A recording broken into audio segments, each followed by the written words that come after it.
അങ്ങനെ നമ്മുടെ അലീനയാണെങ്കിൽ ഫോൺ വിളിക്കുന്ന നേരത്തെ തന്നെ മനു എത്തുന്നുണ്ട്. മനു കൈകൊണ്ട് എന്താ എന്ന് ചോദിക്കുന്നുണ്ട്. അന്നേരം അലീന ഇറങ്ങി വരാൻ വേണ്ടിയിട്ട് പറയുന്നു, എന്താണ് എന്നെ കാണണം എന്നൊക്കെ എന്ന് പറയുമ്പോൾ അലീന പറയും, എനിക്ക് കാണാൻ തോന്നി, അത് തന്നെ.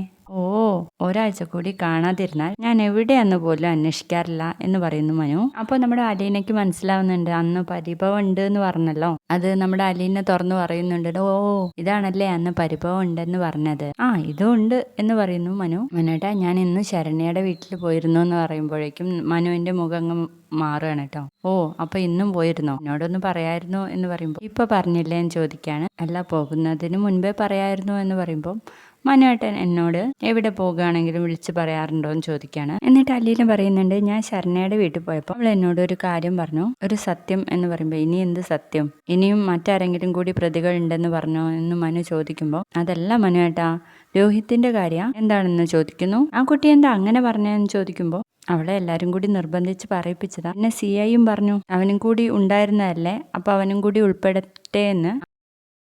അങ്ങനെയാണെങ്കിൽ തന്നെ അവൾ കൊലച്ചതിയല്ലേ ചെയ്തത് എന്ന് ചോദിക്കുമ്പോൾ അത് അവളുടെ കുറ്റമല്ല മനുവേട്ടാ. സംഭവം നടന്ന അന്ന് അവൾ നേരെ വീട്ടിൽ പോയി ഒന്നും ആരോടും പറഞ്ഞില്ല. അന്ന് രാത്രി അവൾക്ക് സങ്കടം കൊണ്ട് ഒരേ കരച്ചിലായിരുന്നു. അന്നേരം അമ്മ ചോദിച്ചപ്പോൾ അമ്മയോട് പറയേണ്ടി വന്നു. അവൾക്ക് തീരെ വയ്യാത്തതുകൊണ്ട് ഹോസ്പിറ്റലിൽ പോയപ്പോൾ അവിടെ ഡോക്ടറോടും കാര്യങ്ങളൊക്കെ പറയേണ്ടി വന്നു. താലൂക്ക് ആശുപത്രി ആയതുകൊണ്ട് തന്നെ അവർക്ക് പോലീസിനെ അറിയിക്കേണ്ടി വന്നു. അതോടെ ശരണയുടെ കയ്യിൽ നിന്ന് എല്ലാം പോയി എന്ന് പറയുമ്പോൾ മനു പറയുന്നുണ്ട്, അപ്പോൾ പോലീസുകാരോട് അവൾക്ക് സത്യം പറയായിരുന്നല്ലോ. സത്യം പറഞ്ഞു മനുവേട്ടാ, പോലീസാണ് രോഹിത്തിനെ ഒഴിവാക്കണ്ട എന്ന് പറഞ്ഞത് എന്ന് പറയുമ്പോൾ നമ്മുടെ മനു പറയും, എനിക്ക് ഇതത്ര വിശ്വസിക്കാൻ വേണ്ടിയിട്ട് പറ്റുന്നില്ല എന്ന്. രോഹിത് അവിടെ പോയത് മാങ്ങ പറിക്കാനൊന്നല്ലല്ലോ.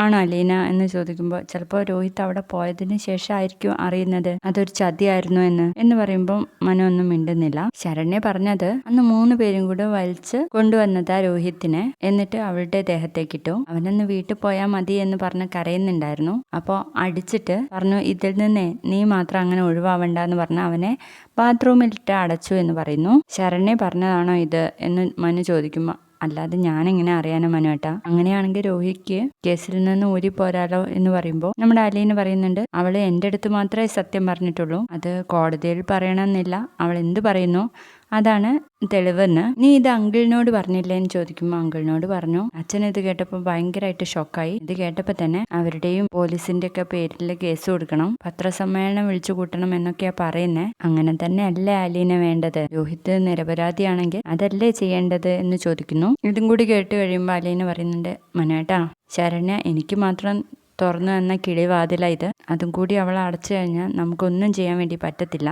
അതല്ലേ പറഞ്ഞ ശരണ്യ എന്നോട് മാത്രമേ പറഞ്ഞിട്ടുള്ളൂ, എന്നോടുള്ള ട്രസ്റ്റ് കാരണം ആ കുട്ടി പറഞ്ഞു പോയതാ. നമ്മുടെ കയ്യിലല്ലല്ലോ ശരണ്യ, അവരുടെ കയ്യിലല്ലേ. അവൾ എന്നോട് അങ്ങനെയൊന്നും പറഞ്ഞില്ല എന്ന് പറഞ്ഞാൽ എല്ലാം പൊളിഞ്ഞില്ലേ എന്ന് ചോദിക്കുമ്പോൾ മനു തലയും താഴ്ത്തി നിൽക്കും കേട്ടോ. അവളെ കോടതിയിലാ പറയേണ്ട സത്യങ്ങൾ, അതുവരെ നമ്മൾ ഒരു പ്രഷറും അവൾക്ക് കൊടുക്കാൻ വേണ്ടി പാടില്ല എന്ന് പറയുമ്പോൾ മനു പറയുന്നുണ്ട്, കോടതിയിൽ അവൾ മറിച്ചു പറഞ്ഞാലെന്ന്. മനു കേട്ടോ, അവളൊരു പാവം കൊച്ച, അവൾക്ക് ആരെയും ഉപദ്രവിക്കണം എന്നില്ല. അവിടെ നിന്ന് എല്ലാവരും കൂടി നിർബന്ധിച്ച അവൾക്ക് അത് അനുസരിക്കാനേ പറ്റത്തുള്ളൂ എന്ന് പറയുന്നു. അവൾക്കൊരു മനസാക്ഷി ഇല്ലേ എന്ന് മനു ചോദിക്കുമ്പോൾ എന്ത് വർത്താനം മനുവേട്ടാ പറയുന്നേ, അവളെ പീഡിപ്പിച്ച് കൊല്ലാനാക്കിയിട്ട് അവൾ നമ്മുടെ കൂടെ നിൽക്കുമോ എന്ന് ചോദിക്കുമ്പോൾ മനു ചോദിക്കുന്നു, അപ്പൊ നീ രോഹിത്തിനെ രക്ഷിക്കണ്ട എന്നാണ് പറയുന്നേ? വേണം, പക്ഷെ ഇതിനു വേണ്ടി മനുവേട്ട അച്ഛനോടൊന്ന് സംസാരിക്കാവോ? അപ്പൊ മനു പറയുന്നു, ഞാൻ സംസാരിക്കാന്ന്. അച്ഛനോട് ഉള്ള വഴി അടച്ചു കളയരുത് എന്ന് പറയണം മനുവേട്ടൻ. ഞാൻ പറഞ്ഞിട്ട് മനസ്സിലാവുന്നില്ല എന്ന് പറയുമ്പോൾ ഓക്കെ എന്ന് പറഞ്ഞിട്ട് ബാലേന്ദ്രന്റെ അടുത്തേക്ക് പോകുന്നു മനു.